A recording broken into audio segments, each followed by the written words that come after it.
Rashtrawadi Congress party Sharadchandra Pawar गटाच्या खासदार सुप्रिया सुळे यांनी इंदापूर दौऱ्यादरम्यान राज्य आणि केंद्र सरकारवर जोरदार टीका केली।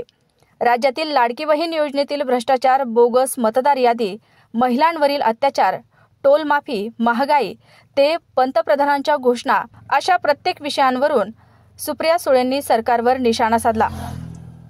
राज्यातील लाडकी बहीण योजनेबद्दल सुप्रिया सुळे म्हणाल्या की या योजनेत तब्बल 26,34,000 बोगस फॉर्म भरले गेले।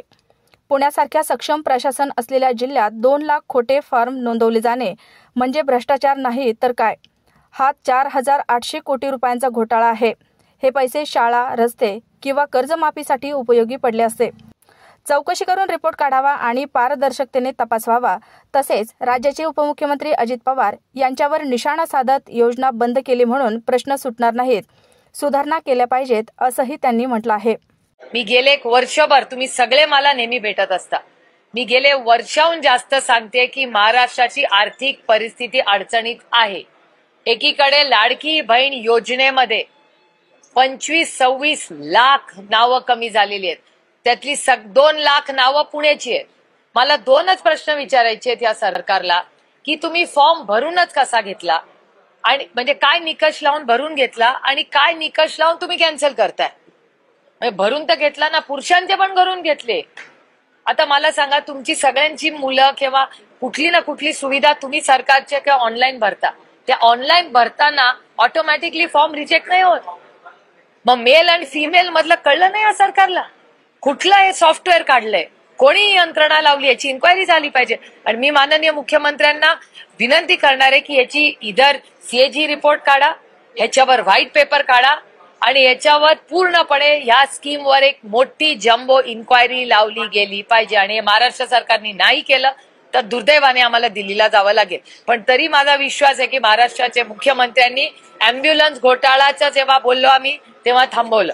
त्याच्यामुळे माझी अपेक्षा आहे की लाडकी बहीण योजनेमध्ये 4,800 कोटी रुपयाचा कुठल्या निकषाने भरले आणि कुठल्या निकषाने कॅन्सल केले, या दोन्ही गोष्टीची उत्तरं सरकारला द्यावी लागतील। आणि काल माननीय भुजबळ साहेबांचं स्टेटमेंट आहे की लोकांवर ऍक्शन घ्या। कोण आहेत ती लोक? पण ऍक्शन कुणावर घेणार?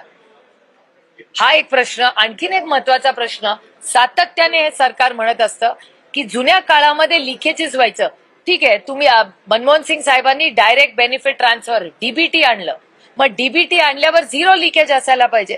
मग 4,800 कोटीच्या लिकेज झालंच कसं? तुम्ही जेव्हा अकाउंट मागितली केवायसी नाही मागितलं, तुम्ही आधार कार्ड नाही चेक केले, मग कसं काय झालंय? मोठा भ्रष्टाचार आहे हे। 4,800 कोटी रुपये कुठे गेले, कुणाच्या अकाउंटला गेले, याचं उत्तर महाराष्ट्र सरकारला द्यावं लागेल। मग हे लोक जागेवर आहेत नाहीयेत हे सगळं पारदर्शक मी स्वतः सुप्रिया सुळे एक PIL करणार आहे आणि याचं उत्तर सरकारला द्यावं लागेल। हा, त्याच्यावर उत्तर देते उत्तर देते। हा, योजना बंद करून प्रश्न नाही ना सुटत। It is